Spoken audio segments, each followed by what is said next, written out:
Assalamualaikum warahmatullahi wabarakatuh, and a very good day to everyone listening to this article presentation. My name is Siti Hadija binti Muhammad. I am representing my colleagues, Dr. Muhammad Firdaus bin Mansur Majdin and Dr. Muhammad Hazizi Zulkafli. And the three of us, we are assistant professors from the Department of History and Civilization, Abdul Hamid Abu Sulaiman, Kuliah of Islamic Reveal Knowledge and Human Sciences, International Islamic University, Malaysia. We are very pleased to be accepted to present our paper, which has also been accepted at the 6th International Conference of Management, Education, Social Sciences and Innovation 2025. We are incredibly very excited to give more highlights, to create more awareness, and to craft some historiographical narrative or historical awareness about the Bawean communities in Gombak. The title of our paper is The Bawean Communities of Gombak, a Historical Analysis of Migration, Social Integration, and Economic Contributions. So we welcome you to this journey into a seldom told, rarely being informed in the public, but still it's a very important chapter into the Malaysian history as well as the society in Malaysia, particularly in Gombak. So I welcome all of you into this presentation. We are sharing the enduring story of the Bawean communities, or for Malaysians, or for many Malay-speaking Southeast Asians, we refer to these communities as Boyan, even though the more correct term would be Bawean, coming from where the communities originally came from, which is the Bawean Island. We seek your attention and your focus on the Bawean communities who have made many of the kampungs in Gombak as their home for the past 50 to 150 years. This presentation, of course, focus on the 20th century, and we further focus into two kampungs, Kampung Simpang Tiga and Kampung Sungai Cincin. So join us in exploring their migration, their journey of migration, or specifically we call in the Kepulauan Melayu or in the Nusantara world, the Malay archipelago, or as we call it today, Southeast Asia, merantau, the concept of merantau or migration, yeah, although as some scholars would argue that the modern term of migration would not fit very well of the concept of merantau. We also want to explore their path into social integration with other Malay communities in Malaya and later on Malaysia, and the important contributions that they made to the dynamic landscape of the 20th century Malaya and later on Malaysia. Right, so these are the two circles in red are the areas that we are concerned with, right? So this is, of course, some parts of Kepulauan Melayu or some parts of Southeast Asia, particularly Malaysia, modern-day Malaysia and modern-day Indonesia. So where is the origin of the Bawean or the Boyan community? It is here in the Java Sea, and the island is called the Bawean Island. And we are looking at Gombak here, and right next door to KL, yeah, east of KL. Right. So before we begin into this exploration of their merantau journey as well as their social adaptation in this part of Malaysia, let's have a look at our abstract that we have submitted. Right. So if I may read for you. The study examines the historical development of the Bawean communities in Kampung Simpang Tiga and Kampung Sungai Cincin in the Gombak district of Selangor, Malaysia. If I may pause, for the purpose of this paper and for the purpose of this presentation, we are going to be consistent in referring to the communities as Bawean, although in many other articles that we refer to and many other studies that we refer to may have referred to them as Baweanis, Boyan or Boyanis. But for the sake of consistency, we choose only the term Bawean.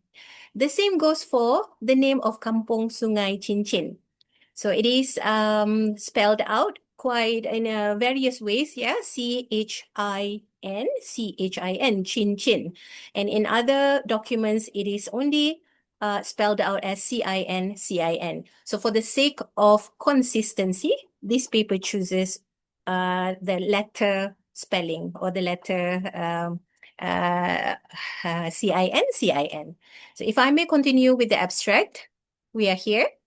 This research looks at interviews from existing documentaries, which are publicly available, and other written sources to piece together the story of how the Bawean people moved from the Bawean island in Indonesia and settled in Gombak. This paper explores their journey, how they adapted to life in Malaysia, and the kinds of work that they did throughout the 20th century. While the Bawean communities have been present in Malaysia for over a century, their experiences are rather insufficiently documented in Malaysian historiography. This paper analyzes selected interviews and published research to trace the ways in which Bawean settlers negotiated land, livelihoods, and identity within an evolving Malaysian socio-political framework. By using primary data collected by our research team in May 2024, which included personal communications and multiple forms of interviews with villagers of Kampung Sungai Cincin Gombak, alongside available public video documentaries, secondary research, and public written sources, this study then looks at how Bawean identity has stayed the same in some ways and changed in others as part of the bigger story of migration in Southeast Asia. So what will be our aims that we're going to take a look at? But before that, if I could show you two different maps. So just now we looked at their position in Southeast Asia, Java Sea to Kuala Lumpur to Gombak in Selangor. Now this is a map of the island here. It's not a very big island, and the location is rather away from the many bigger islands as well as peninsula. And the area that they settled in that we are focused for this paper will be Gombak, which we can see somewhat northeast of Selangor and Kuala Lumpur. Right, so the aims of this research in the beginning, up until the completion of the research, was to trace the historical development of the Bawean communities, specifically in Kampung Sungai Tiga and Kampung Sungai Cincin in Gombak. We also wanted to piece together aspects of their migration journey from Bawean Island in Indonesia to their settlement in Gombak. We also wanted to reconsider areas of their adaptation and social integration into Malaysian society throughout the 20th century. We also aim to highlight key economic contributions made within the evolving Malaysian economy, which was rather very dynamic during the 20th century. And finally, to investigate the dynamics of how the Bawean settlers negotiated land, livelihoods, and identity. These were rather Herculean tasks, and we were very, very ambitious at the beginning of our research. We achieved many of these aims with, of course, limitations that I will be speaking about in a bit. What were our approaches and our sources? So our approach, given that this is a historical analysis and we are all public, social, and intellect historians among the three of us, we use the methodology of historical analysis specifically in addressing existing gap in Bawean community documentation in Gombak specifically. So our core data collection, of course, included primary research. There was direct field work by our group of students from the IIUM Public History course back in May 2024. So these included personal communications with villagers, with family members of a key person of the kampung, with as well community and committee members of the masjid in Kampung Sungai Cincin. I just wanted to exhibit to you the work of the students. So they also had their own project which overlapped this project. And this is an example of output that they produced from their research about this particular icon or founder of Kampung Sungai Cincin, who basically became the identity of many of the Mandailing and Bawean communities in Kampung Sungai, Cincin Gombak. Sheikh Muhammad Noor Al-Khalidi. Right, moving on to this particular research. Next, we were, of course, complemented by many complementary sources which are publicly available. In our secondary research, we had many previous research that we proxied on, as well as many available written and recorded sources that are available online. So among them are available public video documentaries, extensive secondary research such as academic articles, books, and university theses, and various other public written sources. With that, our geographical focus will be very exclusive to the Bawean communities within Kampung Sungai Tiga and Kampung Sungai Cincin. If I may set a quick context for our listeners, our audience right now, in Gombak, there are still many descendants of immigrants or those who merantau from what we call modern day Indonesia. Yeah.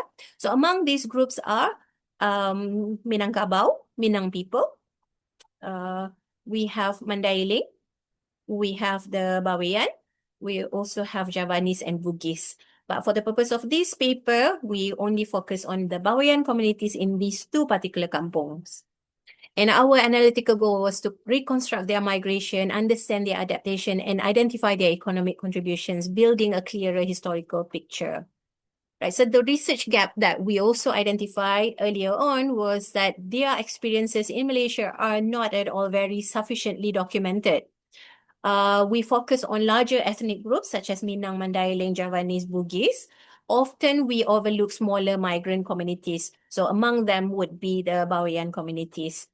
Many academic papers focus on the Bawean communities in Singapore because they make up the larger Indonesia origin migrant communities. So many of the details such as land negotiation, livelihood development, and identity shift for the Bawean settlers in Malaysia remain unexplored or underexplored. Right, so these, moving forward, we are speaking about their migration trajectories and their settlements. Right, so their migration trajectories. The Baweanese community's migration to the Malay Peninsula, this is part of the merantau tradition. So this is something that is innate to many of the Southeast Asian people, yeah, the Kepulauan Melayu people. Right, so the Bawean people or the Boyanese people, they were driven by economic reasons and opportunities in British Malaya as well as in Singapore. Given their very rather not very ideal location in some ways of the island, given the small areas, might not be among the first places to be industrialized or to be manipulated, industrially speaking. There's not much economic reasons to have stayed in the Bawean Island. And there were relatively more opportunities in British Malaya as well as in Singapore. So the push factors in their own island would be the Dutch taxes, which is of course circa early to mid 1900s. And then later on in the mid 1900s would be hunger during Japanese occupation. So the pull factor that made them come to Singapore or British Malaya would be economic reason, and the push factor that pushed them out of their island would be the taxes and the hunger. What would be the facilitator? The arrival of steamships, which made journeys easier, particularly in the 20th century. The Merantau tradition had, of course, started earlier, as we have seen among the Bugis, of course, Javanese, among the Mandailing and the Minang people. But the arrival of steamships or the accessibility towards steamships made the journeys much easier. Right, now we have take a look at their migration trajectories. Now they have migrated. Where did they settle at? So they often actually gathered in pondok, small lodging houses within their own same community in cities like Kuala Lumpur and Singapore. There's some sources mentioning Penang, but majority would be definitely Singapore being the first choice, and then Kuala Lumpur. The pondok itself serve as community hubs. So they offered not only physical lodging, aka houses, but they also were a place for belonging, for them to belong to their community and for them to understand from each other, to get information from each other in regards to finding job opportunities. So there's some data here. This is from secondary sources rather than from primary. There was a very, very notable presence of the Bawean community. If we can take a look here at the year, it's 1947. So this we can ideally make an analysis that it could be a result of the Japanese occupation. So probably there was a lot of migration that happened from 39 to 45, 1939 to 1945 likely. So there were roughly 20,400 of Bawean community in Malaya and over 70% of them in Kuala Lumpur alone. Right, so now we move specific to Gombak and specifically the kampung. This is where we would like to share with you our data that we collected from our primary approaches. Right, so if we could take a look at some photos of Kampung Simpang Tiga, Gombak. This is current day photos. And Kampung Sungai Cincin, Gombak, also current day photo. And this is our team doing data collection at Kampung Sungai Cincin, Gombak. Right, so in regards to Kampung Sungai Tiga, we unfortunately got relatively lesser data in comparison to Kampung Sungai Cincin because the communities, while there are Bawean communities in Kampung Sungai Tiga, they are more historically linked to Minangkabau settlers actually. So there is very limited, even in secondary sources, on distinct Bawean community in Kampung Sungai Tiga. So to us, this suggests a smaller numbers of Bawean communities blending into other larger Indonesian migrant groups. And of course, the reason why we chose Kampung Sungai Tiga and Kampung Sungai Cincin is because the rest of the other notable kampungs in Gombak did not have at all any significant Bawean communities. So if we were to talk about Kampung Changkat, and the rest of the other kampungs, we would have even more challenging time in trying to get more information. Right, for Kampung Sungai Cincin, there was a clearer Bawean presence. So Kampung Sungai Cincin, we had this icon or the founder, Sheikh Muhammad Nur Khadidi, even though he was a Mandailing person, but his village became home to many Indonesian migrants rather than only the Mandailing community. So this is where we saw rather a significant portion of the Bawean community in Kampung Sungai Cincin. So there are some local accounts mentioning that Bawean form a significant, if not the majority parts of the Indonesian migrant population there. Right. So we moved on to see their settlement patterns. Right. All of this would be more in detail in the paper. So if I might not do a strong justice to the paper in this presentation, but I will try my best to guide all of us of what was the findings from the paper. So what was their settlement patterns? They were actually rather involved in collective land acquisition. So they were a very collective society. And we saw this from 1947 onwards. So they had a communal living, right? So collective society, of course, communal living, and they cleared lands for agriculture. So land that they acquired or land that they had access on, they would clear the land for agriculture. And the industry at that time that was facilitated by the government, by the British, and then later on by the Malaysian government would be rubber, rubber taper. And then, of course, other market gardening, other agricultural products. While others, actually, those who were not farmers or those who were not involved in agriculture, they were engaged in urban occupations in the towns and nearby cities, particularly in KL. So mostly in construction. Right. So we proxied our Kampung Sungai Cincin data at the masjid. which give us a more concrete finding about their community. So if I could show you a current picture of the masjid, Masjid Kampung Sungai Cincin, which is the community center, which is the landmark of Kampung Sungai Cincin. And if I could also show you a undated photo from the early 20th century of Masjid Kampung Sungai Cincin, and another very important community center, the Madrasah Nurul Muhammadiyah. And another iconic feature of Kampung Sungai Cincin would be the tomb of Sheikh Muhammad Nur Khalidi, who was the founder of the village. So this is, of course, open to public to see some of the documents, to speak to the masjid committees, as well as some galleries. They're very small, limited galleries there. Right.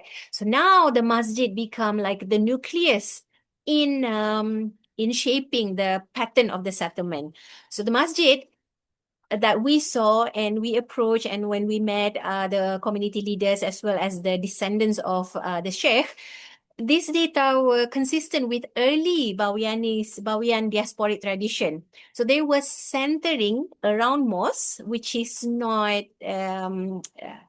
which is rather consistent with many other Muslim communities as well as Malay Muslim communities, but also centered on their tarikat, certain tarikat that was specific to the Bawean community. So our research team's visits and interviews with Sheikh Muhammad Nur Khalidi's family community, Masjid Bureau also confirmed the role of the masjid in shaping the pattern of settlement of the Bawean community. Right. So what were our key findings? The mosque being over a century old, this indicated long-standing community presence. This also included the madrasah, or the religious school that I showed the picture a few slides earlier, and a mausoleum or the tomb, suggesting well-established religious and communal infrastructure. So all three of these, the masjid, the madrasah, and the mausoleum or the tomb, they are very important up until now to the people. And this madrasa was constructed in 1894 by wakaf land donated by the Sultan of Selangor. So this actually signified an official recognition by the state ruler and the support for the Bawean community to actually mingle, adapt, and be assimilating together with the local communities. So this was a very valuable piece of evidence for the early and formal establishment of the Bawean presence in Kampung Sungai Cincin. Right. So what about their socio-cultural integration and identity? So this is a good segue to all of the findings that we received, we talked about earlier. Right. One second. So it was a complex process of adaptation, right? So they were adapting to new society while still, of course, salvaging, preserving their own cultural practices from their own community back in Bawean Island. So what were the supports that they got? The pondok system that I mentioned earlier. So the pondok system provided strong social structure. This aided their navigation even in the city life and still caused them to maintain their community ties. Without the pondok system, it's quite likely the collective society and the communal sharing might not have been as strong as as what happened, yeah?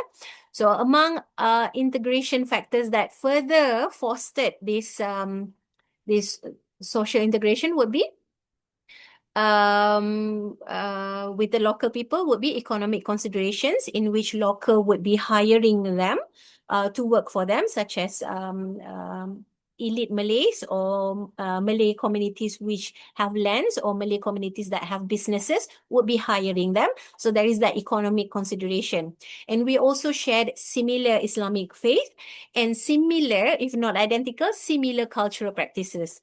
While the languages might be barrier, but these are similar Malayic languages, right? And there were also evidences of marriage with local Malays, and they had accessibility to education system. as government policies at that point in time actually favored indigenous Malays. And there is that point of integration and point of assimilation where they also enjoyed similar policies. And there is also cultural communication. They share many, many, many similarities, if not entirely identical. We have similar language, we have similar food, we have similar martial arts. So Islam, of course, was a unifying bond. And there is also the greater concept would be the expansive concept of Malay identity in Malaya, in which we welcome them as one of our Malay brothers.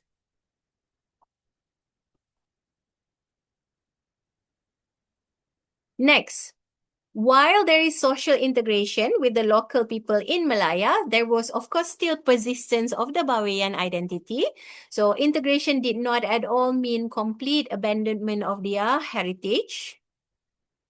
And also there is elements remain in family names, in the phrases, and in the memory of homeland. So there is, of course, connections maintained through visits for family back in Bawean Island. And there is, of course, signs and evidences of preservation of unique cultural practices, of their own pencak silat, of their own traditional music. I encourage the audience today to go through the list of references, the public videos that we referred to, although it is not academically done, it is actually rather a public history video available online. If you could go there, and if you could also look at the way that the Bawean community still appreciate their own pencak silat, their own traditional music, their own elements of some phrases, even though most are speaking in Malay language or Bahasa Malaysia. And what we can claim at the end of this research was that there was a balance between assimilation and cultural preservation. Right. Moving on to economic contributions of the Bawean communities in Gombak, particularly in Kampung Sungai Tiga and Kampung Sungai Cincin. Although I must say evidences come more from Kampung Sungai Cincin. Right. We refer a lot to our secondary sources, particularly academic articles, as our primary data came a lot from personal communications and unofficial interviews rather. And so what we found out from our secondary research is that the Bawean communities, they were hired as doka drivers or the horse cart drivers. With that job, with that occupation, this gave them extensive other jobs which are related to that, such as horse trainers. And then later on, when they were more Gary or motorcar, they became motorcar drivers. Some of them, there is some subgroup of the Bawean community called the Daun subgroup. They were linked to port work, mostly in Port Klang as well as in Port Dickson. They were also gardeners. They were also car drivers as well as mentioned earlier. So that is in the urban area. But what about in the rural areas? In rural areas, they were employed if they were to stay local rather than going out to the city center, rather than going out to go to the port. They would be in their own kampong to be employed by wealthy Malay landowners, and therefore they contributed to agricultural economy. Right. So now that we know about their economic contributions and involvement, what we can say the impacts of this involvement would be they became crucial manual labor, and they were important part of the service jobs for the colonial economy, such as building roads, construction, moving goods, supply chain, and so on. In particular for Gombak, the Baweyans in Kampung Sungai Cincin actually contributed to local farming, to small businesses, and to labor-intensive sectors. So all of these combined activities actually played a huge part in Selangor and in Malaysia's economic growth. Right. So we come to, from all of these data analysis, we come to this rather final section on Malaysian historiography and the Bawean experience. Right. So the Bawean community's experiences have so far quite insufficiently documented in Malaysian historical writings. It's not non-existent, but it's not sufficient. So therefore, this study has aimed to create further attention and awareness. Even though it might not be enough, we had very strong ambition in the beginning of the research. But we are very pleased to have found out further and to have been able to use this platform to create further attention and awareness regarding this under-documented history. So now we know already their contribution, and we would like to further document their journey and contribution, and hopes to set a precedent for a more inclusive Malaysian historiography rather than only the history of the the exclusive Malay group. Rather, we include our migrant brothers from the same Nusantara Islands. And we would love to see one day a Malaysian historiography that truly reflects the nation's diverse foundation. And this paper directly confronts the historical oversight of smaller migrant groups within the bigger Malaysian narratives. So in conclusion, for the Bawean communities in Gombak, they are important yet often overlooked. And their journey actually showcased the enduring, the long-lasting Merantau tradition in Southeast Asia, which is very, very important. In fact, quite important to be spoken about today, because the Malay communities, the Malay, the Kepulauan Melayu people or the Nusantara Malay Archipelago people, we did not have a nation-bound kind of migration, since we were sharing similar languages, similar religion, similar culture, and so on. The migration was something that was not uh, was not as it is today. So there is no visa, there is no nation-bound identity, and so on. The identity was a similar identity. So this is a very important topic to actually be more uncovered these days, more than ever. So these studies aim to reconstruct their movement, social integration, and economic contributions, and need to be recognized through our archival records and fieldwork. They also navigated lands, they also navigated their livelihood, and they endured their identity despite assimilating with the Malaysian society. When we saw already the integration into the Malay identity was definitely evident, yet there was still a distinct Bawean heritage that persisted. Therefore, this research provides a historical account that explains the continuity and the change of Bawean identity. We place their experience within the broader context of Southeast Asian migration. This paper also encourages further exploration into the diverse groups, especially if there are audiences from the community, regardless if you're from Gombak or if you're from Johor, if you're from other parts of Malaysia, if you're from Singapore, people from Bawean community or from the Minang Mandailing community, we would love to have more exploration in the future in order to create a richer and more historically truthful Malaysian historiography. Right, so we invite you to go through our references and our primary sources as well, and we shout our special thanks to our faculty, Abdul Hamid Abu Sulaiman Kuliah of Islamic Revealed Knowledge and Human Sciences at the International Islamic University for the financial support through the Muhammad Kamal Hassan Research Grant Scheme.